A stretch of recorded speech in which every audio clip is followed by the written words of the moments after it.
La maison familiale rurale de la Côte-sous-le-Vent existe depuis 1980. C'est la deuxième MFR à avoir ouvert ses portes en Guadeloupe, après celle de Marie-Galante, sous l'impulsion d'un groupe d'agriculteurs. Le système des maisons familiales a vu le jour en métropole en 1932.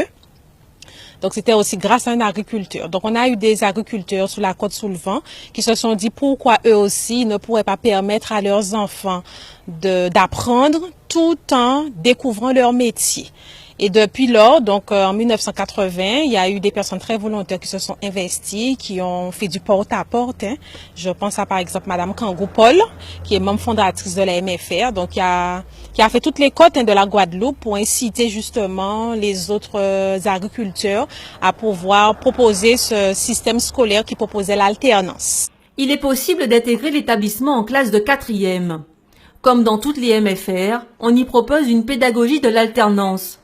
L'enseignement théorique dispensé sur place alterne avec des périodes en entreprise, et ce, quelle que soit la filière choisie. Après la 3e, 2 bacs professionnels sont proposés, et les adultes ne sont pas oubliés, avec 3 cursus en formation continue. L'alternance a vu le jour grâce aux maisons familiales. C'est vrai qu'aujourd'hui on en parle beaucoup, mais depuis 1935, nous parlons de l'alternance en France et l'alternance a prouvé ses preuves et de plus en plus maintenant beaucoup d'établissements s'y orientent. Mais en ce qui concerne les MFR, c'est depuis la base que nous avons compris qu'on pouvait réussir par ce biais. À la MFR, les élèves sont en internat, d'où la présence de dortoirs. Garçons et filles sont séparés. Normalement, l'établissement accueille 125 élèves, mais cette année, ils sont 158. Leurs familles sont pleinement impliquées dans le projet pédagogique, mais aussi dans la gestion même de l'établissement.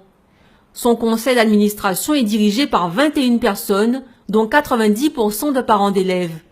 Marguerite Bellone en fait partie. J'aime bien être impliquée dans la vie de mon fils, pour savoir ce qu'il fait à l'école, même par rapport aux autres enfants aussi. Et ça fait pas mal d'années que j'étais membre du parent d'élèves à l'école et c'est pour cela que ça m'a toujours plu. Les maisons familiales rurales sont des établissements à taille humaine. Sous la tutelle du ministère de l'Agriculture, celle de vieux habitants mise avant tout sur la qualité de ses enseignements.